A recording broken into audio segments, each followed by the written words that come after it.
ABC's hit series The Good Doctor is finally saying goodbye after 7 phenomenal seasons. With nearly 130 episodes, The Good Doctor has made us laugh and cry so much over the years. The story of Sean Murphy and his journey as a surgeon will endure, but thankfully, we get one final goodbye later tonight. Fans bid adieu to the popular ABC medical drama The Good Doctor. The farewell season of the beloved series has already had its share of, let's say, memorable moments.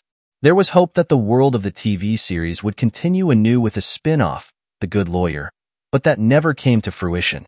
So these final episodes are the last we are getting of these characters and the universe that creator David Shore established.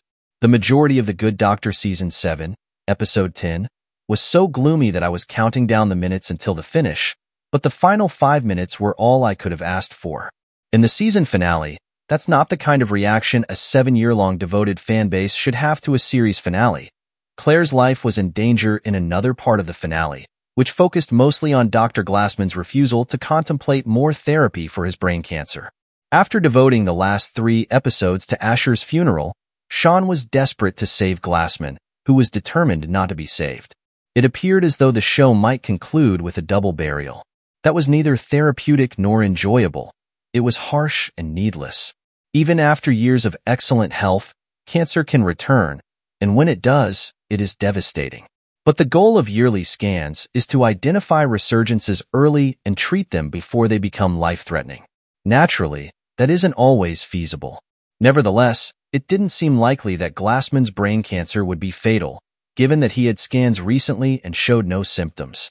When he was attempting to persuade Sean that he was capable of operating, furthermore, after Sean had successfully saved Glassman's life the last time, he was predicted to have 6 months to live.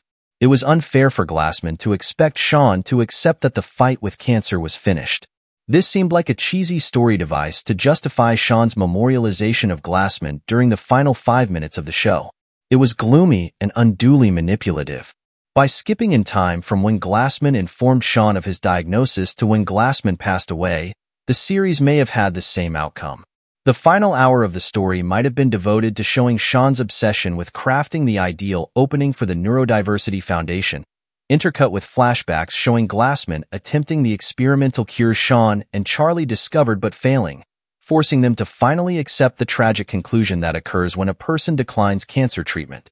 It has become a cliché in television, and in this instance, it was so gloomy that it prolonged the conclusion. Not a good way to make a last impression. It made sense that Glassman would object to medical care that might make him ill or hurt, though I suppose the end would be agonizing in any case. With brain cancer, sometimes that is the most sensible course of action. Glassman and Sean were both too stubborn. Glassman rejected Sean's refusal to accept his decision, but he also refused to consider the notion that he could benefit from a non-invasive treatment. This is Sean, whose specialty is coming up with novel cures that no one has ever thought of. It wasn't difficult for him to do it again. He had already done it for Glassman once. The ending of House, in which House followed up with the dying Wilson, appeared to be a possible rerun of that episode. That was already somewhat gloomy the first time it was headed in that direction, though, with Sean concluding that the only way to save Claire was to give her the treatment that the FDA would not approve while also giving up his medical license. Glassman's rescue was a welcome surprise, but the sudden change in time afterward begged the question. Did he suffer any repercussions? Not that there would have been much purpose in prosecuting Glassman anyway. He was dying. But the ethics board would likely have had something to say. Nevertheless, there might have been an issue if someone had thought Sean Murphy was responsible. Rather, we leap back in time as soon as Glassman finished the process, which was confusing and led me to believe I had missed something. With Glassman's death approaching, Claire's illness gave the impression that the show would conclude with 2 deaths, as if there wasn't already enough sadness in the world. When Audrey Lim and Jared were debating possible treatments, Audrey Lim was adamant about saving Claire's arm, but Jared persuaded her that Claire would survive with just one arm. This provided an intriguing analogy, but it was, excuse the pun, overkill to have an entire hour of Claire's life hanging in the balance while Glassman was almost over during an already gloomy climax. There had to be a more fitting way to utilize Antonia Thomas's last guest appearance than for Claire to be sobbing over the time she'd squandered and getting ready to die. She had the ability to persuade Sean to allow Glassman to pass away honorably. It would have been lovely to celebrate her and Sean's connection one final time instead of whatever this was intended to be, as she always had a way of reaching through to him. Charlie Lucas, a newcomer to the show who was also autistic, irritated Sean a great deal during the first part of the season before being lost in the shuffle.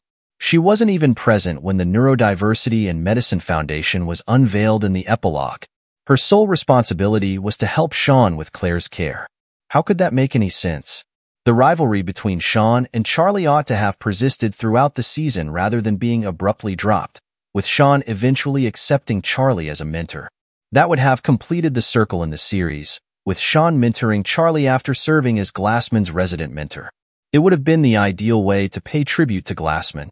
Instead, following her first altercation with Sean, Charlie faded into the background. This is where The Good Doctor really went wrong. The strikes earlier in the year created delays for several shows, which may have contributed to the rushed and abbreviated seasons of many of them, which is why The Good Doctor's season finale was so disappointing. Rat Tales wouldn't have ended so abruptly to create room for the melancholy finale if the show had 22 episodes to finish things up. Sean's mentoring and Steve's possible autism, Charlie was given less time to properly develop them, which contributed to his short shrift.